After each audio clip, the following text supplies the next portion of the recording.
minutės. Na, o šitas nuostabus vilkikas yra be galo tvarus, jis pakeitus analogišką dizelinį variklį išmeta 7800 tonų CO2 mažiau. Nulį.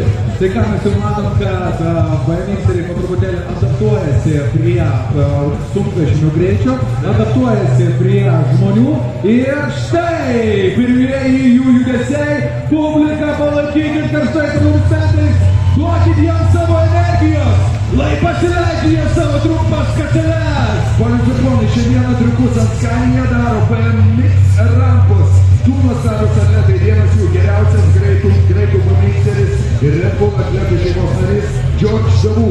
Jeigu dažnai skrolinate Instagram reelsus, greičiausiai esate matę, kaip prieš gerus metus pasaulį pradžiugino atlikęs nuostabų